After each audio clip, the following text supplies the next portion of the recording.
with feelings yung kanyang pagpakilala sa akin at ako'y nagpapasalamat sa kanya at nais ko rin batiin ng ating mga liderato ng ating Coconut Farmers Federation. Nandiyan namumulang ating chairman, si Ka Efren Villaseñor. Of course, nakilala nyo na si Ka Charlie. Nandiyan ang ating mga leader from the Region 7 and 8. At sa inyong lahat, mayong buntan, maupay na adlaw sa ating mga kapwa-waray. Magandang umaga po, magandang tanghali na. Magandang tanghali sa inyong lahat. At kagaya ng nabanggit ni Ka Charlie, ito ay nagsimula dahil alam natin, parang nangyari, meron kasing plano malaki, meron kasing malaking plano ang ginawa ng aking ama nung siya'y Pangulo pa, na pagandahin, i-develop ng mabuti ang coconut industry. Bakit? Dahil tayo lang dito sa Pilipinas, ang napakaswerte na halos, kung sabihin ay perfect lahat ng conditions dito para magsaka ng niyog. At kahit wala tayong ginagawa, kahit hindi nyo inaalagaan, hindi nyo tinatanim, ay magkakaroon pa rin ng niyog. Dahil kahit yan ang siguro, yan ang swerte natin, yan ang binigay sa atin ng Diyos, na isang advantage na wala yung mga ibang lugar. At sa palagay ko, ito'y nakita ng aking ama at sinabi, ito ay malaking pag-asa para makatulong sa ating bansa, para makatulong sa Pilipinas, at para makapagbigay ng trabaho at hanap buhay sa ating mga Pilipino. At kaya naman, nung siya na ay Pangulo, ay ginawa niya ng sistema. Ang industriya ng pagnyog ay ginawa niya ng sistema para hindi lang mapabubayaan, hindi lang matulungan ang ating mga coconut farmers, kundi rin na ma-develop ang coconut industry. Kaya nagkaroon ng Coconut Levy Fund. At ang Coconut Levy Fund na yan ay dahan-dahan pinalaki, dahan-dahan inipon para magamit sa pagtulong na pagsuporta sa ating mga magsasaka at para din mapalakihin at pagandahin ang industriya ng coconut industry. Yan ang kanyang plano nung nakaraan. Ngunit nung nagbago ang pamahalaan noong 1986 ay hindi na natuloy. At sinasabi na itong Coconut Levy Fund daw ay hindi daw tama ang pagkakolekta. Kaya dapat balik kaagad lahat sa gobyerno at gobyerno ang gagamit. Kaya sa nakaraan 30 taon, umpisa sa 1986, parang pinag-aagawan dahil palaki na ng palaki yung levy fund. Hanggang ngayon ay pinag-aagawan. At sinasabi, sino ba talaga ang may-ari nito? Saan ba talaga dapat gagamitin ito? Siyempre, pagka ganyan na kalaki ang isang pondo, bilyon-bilyong piso, labis sa 100 bilyong piso, pag pinagsama-sama lahat, halos 200 billion pesos ang halaga ng Coconut Levy Fund. Pag pinagsama mo, hindi lamang yung cash, o hindi pati yung mga ibang asset, yung valor na hawak na nakasama sa Coconut Levy Fund. Pagka gano'ng kalaki, ay siyempre pag-iinteresan. Kaya naman, lahat ay gustong agawin yung Coconut Levy Fund. Kaya sa 30 taon, ay walang nangyari kung hindi kaso. Walang nangyari kung hindi yung iba't ibang grupo nagsasabi, sa amin yan, ibang grupo, sa amin naman yan. Lahat habang tumagal na hindi malaman ng mga sunod-sunod na mga gobyerno, mga sunod-sunod na mga pangulo, hindi malaman kung anong gagawin dito sa Coconut Levy Fund. Ang ninanais na nilang gawin, kunin yung pondo, gamitin nila sa kagustuhan nila. Hindi naman. Kaya naman, mabuti na lang. At yung inyong mga leader dito sa Coconut Federation, COCOFED, sila naman ay pinagtanggol itong ang karapatan ng ating mga coconut farmer at pinagtanggol ang pag-aari ng coconut farmers sa Coconut Levy Fund. Kaya hindi lamang sa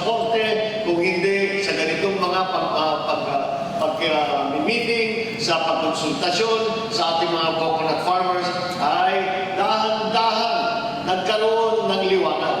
Pero tumagal ng 30 taon. Ngunit, nagkaroon na rin ng desisyon ang Supreme Court.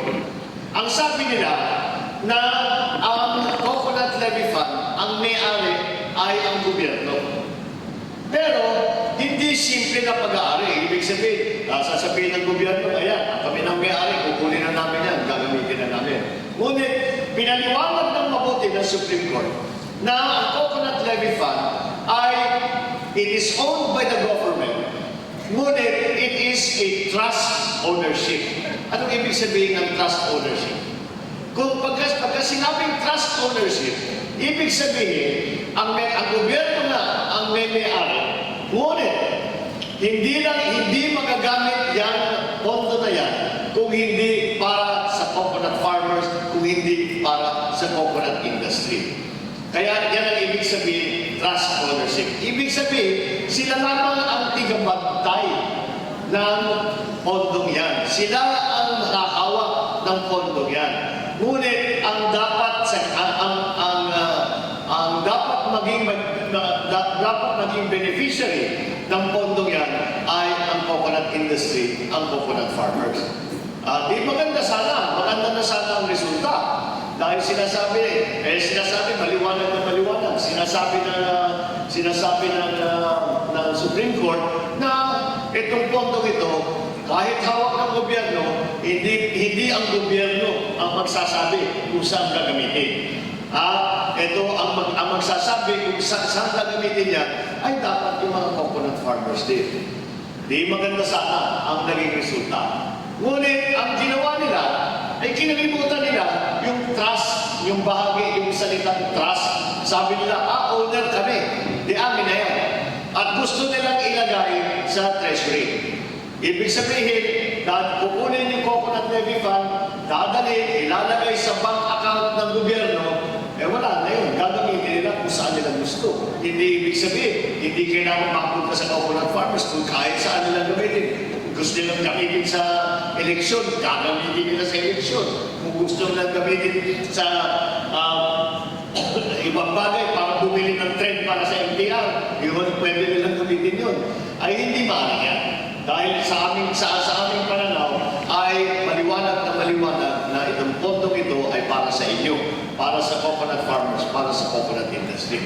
Buti na lang, etong sinubukan nila na gawin at nag-issue ng mga executive order ng ating Pangulo na ilipat ang Coconut Levy Fund kung saan ang gagaling at ilalagay sa general fund ng gobyerno. Ang general fund, ibig sabihin, pinagsama-sama na lahat ng pera sa nanggaling sa iba't ibang lugar. At ito ang pondo na gagamitin ng gobyerno para sa kanilang patakbo, para sa kanilang budget. Sabi namin, kung ganun ang mangyayari, mawawaltas lang yan. Hindi mapupunta sa tamang lugar. Hindi makakatulong sa mga talagang nangangailangan. At kung sino na talagang may-ari ng pondo yan. Dahil itong pondo naman yan, levy nga yan Dahil kinonekta sa inyo yan. Nung tumatakbo ng mabuti yung coconut industry, at ito nga ay para sa development. Ngayon, at again, kailangan natin pasalamatan ng inyong leader sa COCOFED dahil sila ang naglaban ulit sa Supreme Court at pinakita ang gustong gawin ng pamahalaan. Ang gusto nilang gawin ay yun na, kukunin nila yung pera, parang kanila na yun, kung saan nila gagamitin. Ngunit, sumang-ayon naman ang Supreme Court at nag-issue ng TRO, Temporary Restraining Order. Ibig sabihin, sinabi ng Supreme Court, teka, ang gobyerno hindi ninyong maaaring gawin yan. Hindi ninyong pwedeng ilipat ang Coconut Levy Fund sa treasury ng gobyerno dahil hiwalay na pondo yan. At alam natin, maliwanag na itong pondo kung saan dapat gagamitin yan. Kaya yun ang naging sitwasyon. At noong nagkaroon na ng TRO, hindi pa rin natigil. Meron ngayong batas sa Kongreso sa nagsasabi na kailangan ulit. Ito, hindi nila tinitigilan. Hindi kaya sa executive order. Dahil sinabi ng Supreme Court, muna, tigil muna yung gagawin. Kaya nagsulong sila ng batas, ng patapang batas sa Kongreso na sinasabi, itong coconut levy fund ay dapat na ilipat sa Treasury, ginagawang batas. Kaya kita-kita natin na talagang pinag-iinteresan ng gobyerno, ng mga opisyal sa gobyerno ngayon, pinag-iinteresan ang coconut levy fund. Ngunit, sa lahat ng mga pangyayari ito, nag-uusap-usap kami. At nakita ko, sabi ko, baka ito na ang pagkakataon na ituloy natin ang mga dapat na pinaplano noong panahon ng aking ama. Noong panahon na siya'y Pangulo, natigil ang development ng coconut industry ng 30 taon dahil na pinag-aawayan itong pondong ito. Ngayon, sabi namin, baka naman, pagka naayos na natin ang mga legal na gulo na nangyayari dahil inaagaw na yung pondo, ay siguro, sabi namin, pag natapos na lahat yan, at maging maliwanag na sa lahat na ito ay para sa coconut industry, namin baka ito na ang pag-asa na matuloy ang pag-develop ng coconut industry. Bakit importante yan? Alam naman ninyo lahat, dahil kayo ay magsasaka, alam naman ninyo lahat na ngayon dito sa administrasyon na ito, parang hindi talaga natulungan ang agrikultura. Alam naman natin na ang ating magsasaka ay hindi nasusuportahan. Hindi nabibigyan ng mga bagong irrigation, hindi nabibigyan ng bagong R&D, hindi nabibigyan ng pautang, hindi nabibigyan ng tulong sa ayuda, patubig, lahat ng mga kinakailangan ng mga farmer, wala tayong nakikita. Kaya marami tayong naririnig na sinasabi ng mga matataas na opisyal, lalo na sa Department of Agriculture, na sinasabi, itong taon na ito, tayo ay magiging self-sufficient sa palay, sa bigas. Sasabihin ng hindi mabuti. Pero, after 1 month, after 2 months, mag-a-announce sila, hindi pala, mag-i-import tayo ng palay at mas malaki sa in-import natin sa nakaraan. Dahil wala namang tulong ibinibigay sa ating mga magsasaka. Kaya pahirap ng pahirap ang ating agrikultura. Paano ngayon natin paauhin? Paano natin gagawin para maging maganda ulit ang sektor ng agrikultura? Dahil importante sa ekonomiya ng Pilipinas na matibay ang agricultural sector na yan ang pundasyon ng ating ekonomiya. Paano nga natin paaunin? Paano natin magagandahin ulit ito? Ngayon, lahat alam naman natin yung mga tulong ng gobyerno ay ang mga tulong ng gobyerno ay kailangan para magkaroon ulit ng mas magandang sitwasyon sa agrikultura sa ngayon. Ngunit, ang nakikita, lagi natin naririnig, pinag-uusapan lamang ay palay, pinag-uusapan lang ay mais. Ngunit, sa aking pananaw, dahil nangyari sa nakaraang 30 taon, mula nung pinag-aawayan na itong pondong ito, maraming development ang nangyari sa ibang bansa. Usong-uso ngayon ang niyog. Usong-uso ngayon ang produkto na galing sa niyog. At ito, tayo naman, ay para sa Pilipinas, ito ay malaking pag-asa para maging leader sa agricultural sector para pagandahin ulit. Napakalaki ng merkado, hindi lamang sa Pilipinas, kung hindi sa labas. Kagaya ng lamang kay Tika Charlie, siguro, masasabi natin, lahat ng tao sa buong mundo, kahit papano, araw-araw ay gumagamit ng isang, kahit papano, ay may nagagamit na produkto na galing sa iyo. Kaya napakalaki ng pag-asa nitong industriyang ito. Kaya ito ngayon ang aming sinisikap. Ito ang aming gustong gawin. Itong aming pangarap na maayos na ang problema sa Coconut Levy Fund at magamit yung Coconut Levy Fund sa tama. Dahil ang meron tayong naririnig sa ibang opisyal, sa pamahalaan na sinasabi, alam namin kung saan gamitin yan. Meron silang ginawa na tinatawag na roadmap. ng roadmap kung saan gagamitin ang Coco Levy Fund. Pero nakakapagtaka, meron silang roadmap para sa industriya ninyo, hindi naman nakipagkonsultasyon sa inyo. At yung roadmap naman nila ay hindi talaga tinutukoy ang mga problema, ang mga pangangailangan ng ating mga coconut farmers. I don't know, nakapag-briefing na po si Kaya Frem kung ano yung tungkol sa ating sariling roadmap, kung gagamitin na sa R&D, replanting, sa insurance, para sa ating mga farmers, para patulong sa ating mga farmer. Lahat yan.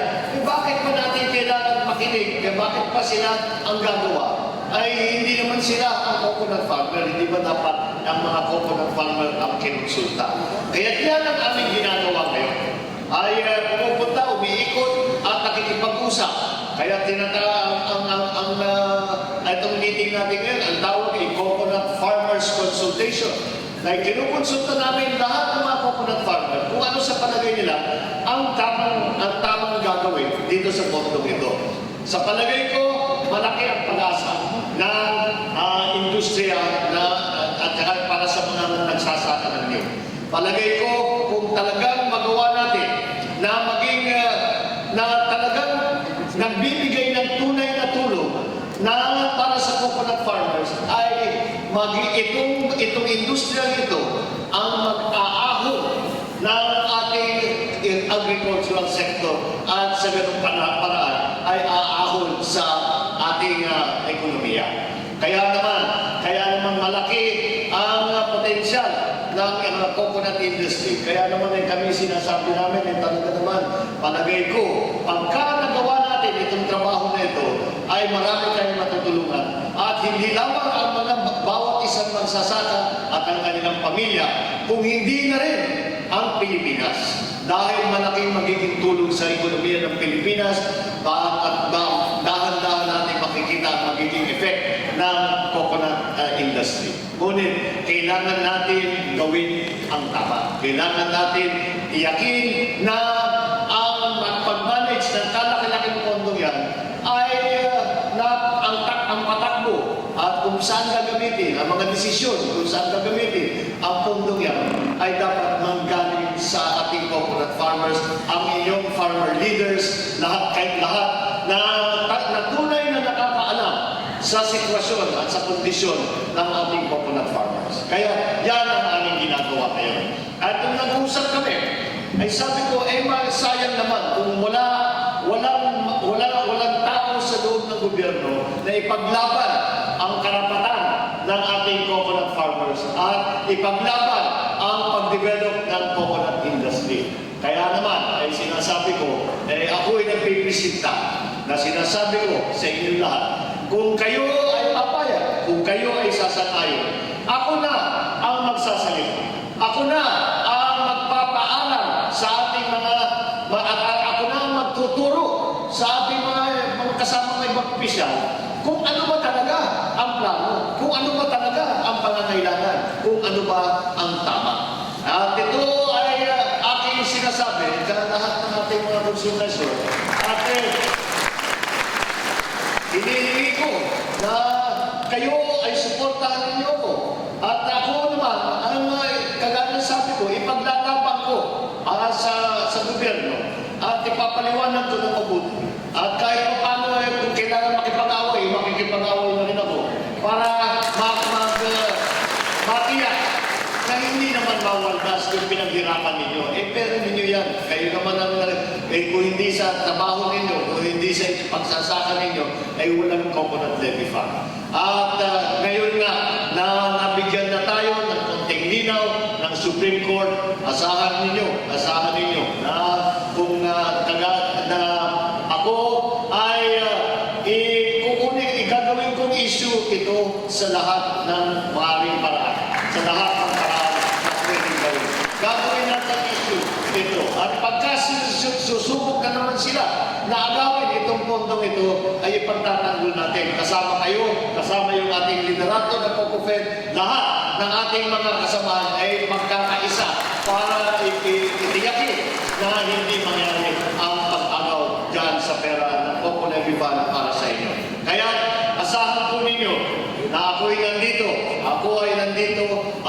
pagbabalik sa Maynila ay tuloy-tuloy. Ang aking gagawin ko ng advokasya ng isang senador na ang coconut industry ay sa wakas ay magiging mas malawak, magiging mas maganda, magiging mas productive, at maraming matutulungan. Nakita ko rin yung report mo pinabanggit ni Charlie na sinasabi nila yung Dilima.